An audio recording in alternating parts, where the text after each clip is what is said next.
तो स्टूडेंट्स, आज है डे 2 ऑफ प्लांट मॉर्फोलॉजी। तो कल हमने लीफ का स्ट्रक्चर देखा था, उसके बेसिक्स देख लिए थे। आज एक छोटा सा हम टॉपिक डिस्कस करेंगे, मॉडिफिकेशन ऑफ लीफ। अब क्या होता है, लीफ में बहुत टाइप के मॉडिफिकेशन हो जाते हैं, ठीक है। सबसे पहले कभी कभी आपका क्या हो जाता है, जो लीफ बेस होता है उसमें मॉडिफिकेशन हो जाता है, स्टिप्यूल मॉडिफाई हो जाता है और पेट्यूल आपको मॉडिफाई हो जाएगा, है ना। और वो मॉडिफाई होकर के कुछ और ही अलग स्ट्रक्चर बना देता है। तो ये आता है आपका मॉडिफिकेशन ऑफ लीफ के अंतर्गत। तो सबसे पहले हम देखेंगे आज two types of leaves. Stipule के उस पर अगर हम स्टिप्यूल के हिसाब से देखें तो लीव्स पे क्या होती है कि टू टाइप्स ऑफ लीव्स होती हैं, ठीक है। अगर आपका जो स्टिप्यूल वाला स्ट्रक्चर है, ये स्ट्रक्चर अगर आपका ये स्टिप्यूल है और अगर आपका ये प्रेजेंट होता है तो इसका मतलब है कि इसको कहा जाता है स्टिपुलेटेड लीफ। और ये इसका जो एग्जांपल है ज़्यादातर डाइकॉट लीफ में होता है, लेकिन इसके कुछ कुछ एक्सेप्शन भी होते हैं। दूसरा है एक्सस्टिपुलेटेड लीफ।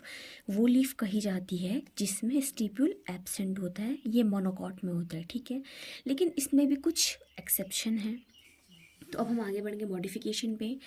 तो सबसे पहला है पल्वाइनस, ठीक है। पल्वाइनस अभी हम सबसे पहले देखेंगे मॉडिफिकेशन में लीफ बेस। जो ये लीफ बेस है ना, इसमें क्या मॉडिफिकेशन हो जाता है ये हम देखेंगे। तो पल्वाइनस सबसे पहले आता है। पल्वाइनस में क्या होता है, जो लीफ बेस होता है ना, हल्का सा सोलन हो जाता है।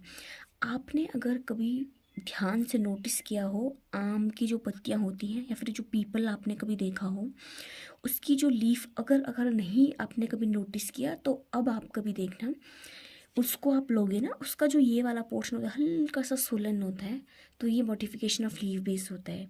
दूसरा इसमें है sheeting leaf base. Sheeting leaf base किसे कहते हैं, लीफ बेस आपका जो लीफ बेस वाला पोर्शन है वो पूरे, ये सपोज ये लीफ बेस है नहीं, पूरे स्टेम को या तो पार्शियली तरीके से या फिर कंप्लीटली पूरे तरीके से या फिर पार्शियली आधा वो क्या कर देता है, घेर देता है, उसको पूरा कवर कर देता है।